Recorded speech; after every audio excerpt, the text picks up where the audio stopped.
Halloween, a night for costumes, candy, and chills. But not the fun kind that comes from a spooky story.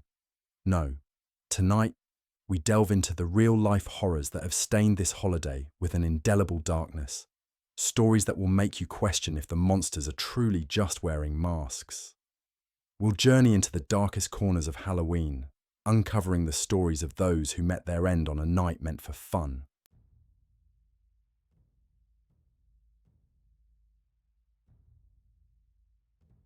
The year was 1979. It was a time of disco music, bell-bottom jeans, and a society grappling with the aftermath of the turbulent 60s. But beneath the surface of Southern California's sunny exterior, a dark and sinister force was at play. The stench of fear hung heavy in the air as the shadow of the Toolbox Killers loomed over Southern California. Lawrence Bittaker and Roy Norris, two predators disguised as men, were hunting. They were not just any criminals. They were methodical, calculating, and utterly devoid of empathy. Their partnership was a twisted bond, each feeding off the other's darkest impulses, creating a perfect storm of malevolence. They used a van, their sinister mobile torture chamber, to snatch at young women off the streets. This van, innocuous to the casual observer, was a rolling house of horrors. Inside, it was equipped with tools of torture, each item meticulously chosen to inflict maximum pain and terror. The van became a symbol of dread, a moving prison from which there was no escape, and was later called Murder Mac by the duo of killers. Their final victim, 16-year-old Shirley Ledford, terror began on Halloween night. The night, usually filled with laughter and the innocent joy of trick-or-treating, turned into a nightmare. Shirley, a young woman with her whole life ahead of her, was about to face unimaginable horror. Ledford was abducted by the pair outside a gas station hitchhiking home from a party. Police believe Ledford accepted a ride from Bittaker because he was a frequent visitor of a McDonald's Ledford worked at. The van's doors closing behind her marked the beginning of her ordeal. Every second inside that van felt like an eternity, each moment filled with the anticipation of pain and the hope of a miracle that would never come. Little did she know, her nightmare was just beginning. The van's dark interior, the cold metal tools, and the sadistic smiles of her captors painted a picture of pure evil. The psychological torment was as intense as the physical pain, each scream echoing in the confined space, a testament to her suffering. This was no ordinary Halloween prank. It was a one-way ticket to a gruesome end at the hands of monsters. The decorations of the night, meant to be playful and spooky, now seemed like a cruel mockery of the real horror unfolding. Bittaker and Norris, driven by their insatiable sadism, subjected Shirley to hours of unimaginable torture. Her cries for mercy were met with laughter. The details of her demise are too gruesome to recount. Just know she was brutally assaulted before being executed by Norris and Bittaker. After an agonizing ordeal, Shirley Ledford's broken body was discarded on a suburban lawn, being found by a jogger the following morning. The Toolbox Killers' reign of terror finally ended with their capture, after a friend of Norris's reported the pair to the authorities. Both men would later die while in prison, Bittaker at 79 in 2019, and Norris at 72 in 2020.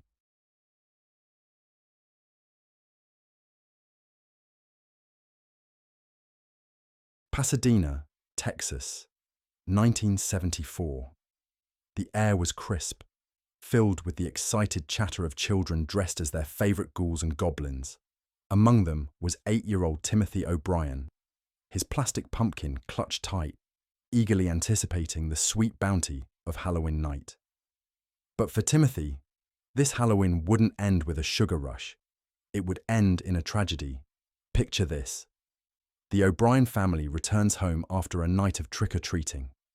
Little Timothy, eager for a taste of his sugary loot, reaches for a pixie stick, its brightly coloured powder promising a sweet treat. But hidden within that sugary concoction lay a deadly secret, a dose of cyanide potent enough to end a life in an instant. As Timothy innocently emptied the contents of the pixie sticks into his mouth, he unknowingly sealed his fate. The candy, a symbol of childhood joy and innocence, became a harbinger of doom. Timothy, like any other child, trusted the sweet treat given to him by his father, unaware of the sinister plot that lay beneath the sugary surface. Within moments, the poison took hold, racking his small body with convulsions as his parents watched in horror.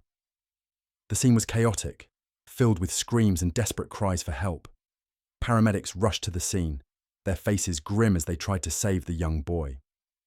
The air was thick with panic and disbelief, a nightmare unfolding in real time.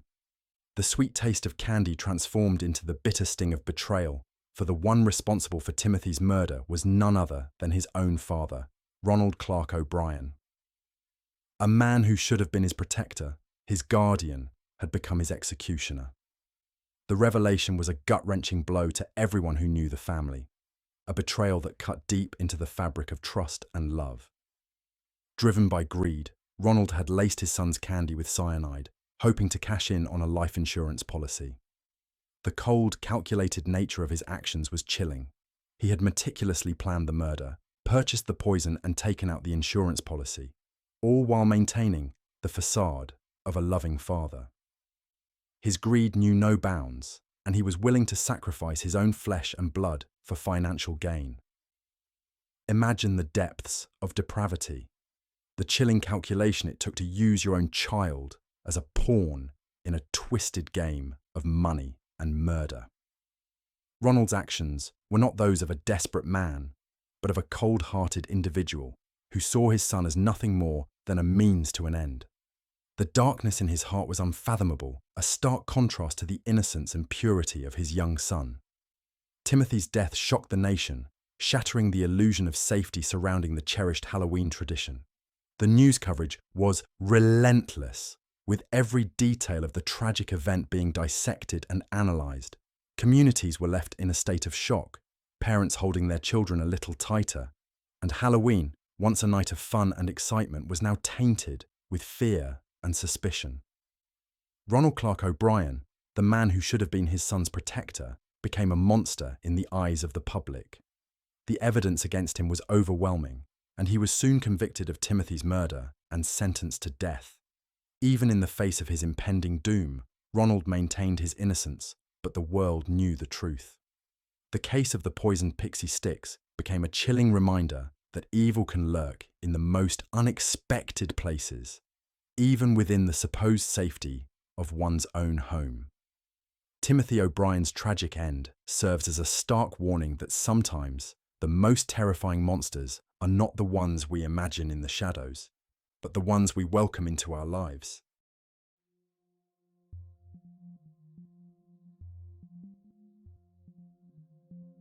The Johnny Frank Garrett case is a tragic and complex tale involving crime, legal battles, and questions of justice that echo through time. It centers around Johnny Frank Garrett, who was convicted for a crime he allegedly committed at a young age, drawing attention to issues of wrongful accusations and the implications of the death penalty. Johnny Frank Garrett was born on November 14, 1960, in the small town of Amarillo, Texas. He had a turbulent early life, marked by familial issues and instability. By his teenage years, he was already known to law enforcement. This troubled upbringing would play a critical role in shaping the narrative that unfolded later. On January 1, 1981, the body of 76-year-old Mary Beatrice Perez was discovered in her home. She had been brutally raped and murdered, a crime that shocked the community. The investigation soon led to Garrett, who was 17 years old at the time. His arrest was partly based on his confession, which he later recanted, claiming it was coerced. The evidence against him was circumstantial, relying heavily on witness testimonies and police assertions rather than concrete forensic evidence. Garrett's trial began in 1982, garnering significant media attention. Despite the lack of solid evidence and his recantation of the confession, he was convicted of capital murder and sentenced to death. His defense team faced immense challenges, particularly due to the emotional nature of the case, which had captured the public's outrage. The prosecution's narrative painted Garrett as a remorseless killer, while the defense argued the inadequacy of the evidence against him. Garrett's conviction was met with a wave of appeals that highlighted potential flaws in the legal process. Activists and advocates for reform pointed to the psychological state of Garrett at the time of his confession and the questionable methodologies used by law enforcement during the investigation. These appeals raised critical questions regarding the fairness of the trial process, particularly in capital cases. Despite numerous attempts to overturn his sentence, Johnny Frank Garrett was executed by lethal injection on February 11, 1992, in Huntsville, Texas. His execution was controversial, stirring debates about the morality and effectiveness of the death penalty, especially in light of concerns about wrongful convictions. Garrett's case left an indelible mark on discussions surrounding capital punishment in the United States. It illuminated the potential for error within the judicial system and the ramifications of executing individuals based on contentious evidence. Garrett's story is often revisited in discussions about criminal justice reform and the need for rigorous protections against wrongful executions. In the years that have followed, the legacy of the Johnny Frank Garrett case has lived on, serving as a reminder of the immense responsibility borne by the justice system. It urges society to scrutinize not only the actions of those accused, but also the systems that prosecute them, forever echoing the question, how many innocents have suffered under the weight of a flawed legal system?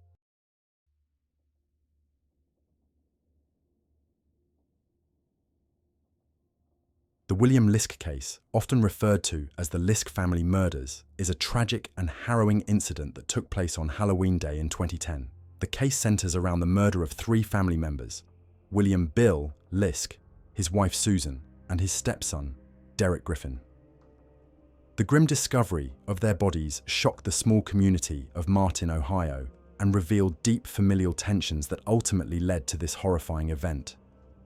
On October 31st, 2010, 16-year-old Devin Griffin returned home after spending the night at his father's house to find his mother and stepfather lying unresponsive in their bed. Initially believing it to be a Halloween prank, he quickly realized the horrifying truth and ran to seek help from his aunt, who subsequently contacted the police.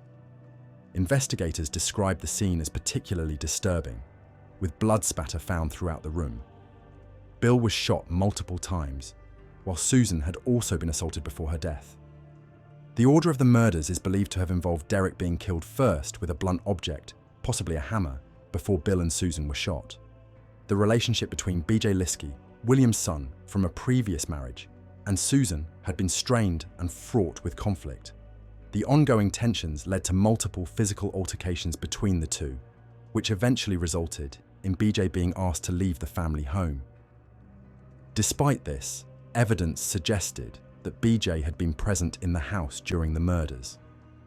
Upon discovering the bodies, police began to piece together the events of the previous night. There were no signs of forced entry, and investigators theorized that someone familiar with the household was responsible.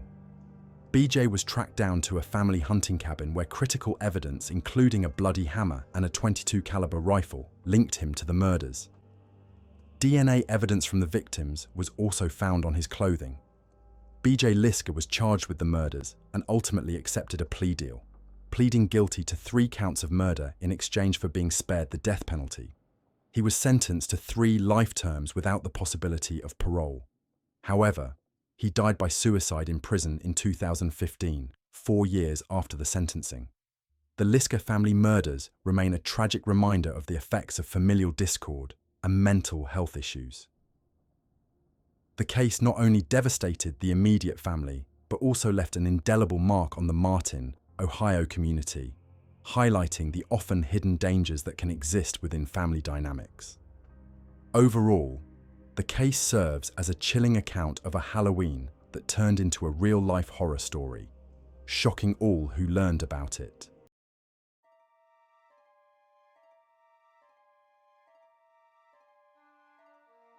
On Halloween night in Sun Valley, California, 1957, it was an eventful night for the couple Betty and Peter Fabiano as they passed out candy to trick-or-treaters that night. As the night began to wind down around 11 p.m., Betty and Peter were on their way to bed when they heard a knock on the door. Curious, but not suspicious enough, Peter grabbed the bowl of candy and answered the door. Soon after, Betty claims she heard a gun firing from downstairs, and when she went to investigate, there was her husband, Peter, laying in his own blood by their front door. In a panic, she ran to the neighbor's house, and together they called 911 and rushed Peter to Sun Valley Hospital. Sadly, despite all their efforts, he was pronounced dead at the hospital. Police arrived at the scene to investigate when they noticed a strange thing. No bullet casings at the scene. With little to go on, they start looking into family and friends as prime suspects. When Betty was questioned by police if Peter had any enemies, she only said one name: Joan Rabel. Joan Rabel was born in Philadelphia and made a career as a writer and photographer. Driving around North America, Joan stopped at one of Peter's hair salons looking for work after her divorce. Betty and Joan became fast friends after that, and when Peter and Betty were having relationship problems in their marriage, Joan moved in with them. Peter began having suspicions between the two, as he claimed their relationship was abnormal. Betty saw Peter in distress and wanted to save their marriage, and quickly ended things with Joan and told Peter she was having an affair with Joan. Joan moved out, and the pair reconciled and both agreed never to see Joan again, focusing on their careers as hairstylists, as they had two successful hair salon business in Los Angeles. Joan was not pleased and considered Peter as evil, as she was angry at Betty for going back to her husband. Later, that same year, Joan met a woman by the name of Goldine Pizer, and the two quickly became friends. While the two spent quite a lot of time together, Goldine vented to Joan of her past relationship with her ex-husband, as Joan vented about her past relationship with Betty, and the pair quickly went into a relationship together. Sometime after their relationship, Joan convinced Goldine to kill Peter for her. So, on that night, the two of them went to Peter and Betty's house dressed up as trick-or-treaters, and when it was late enough, they took their chance.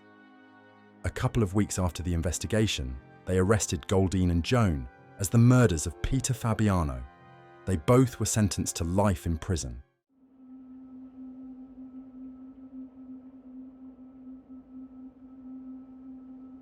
As the veil between worlds thins and the shadows grow longer, we are reminded that darkness can take many forms.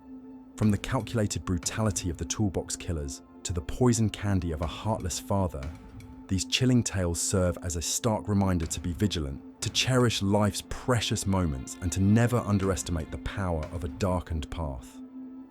Until next time, stay safe.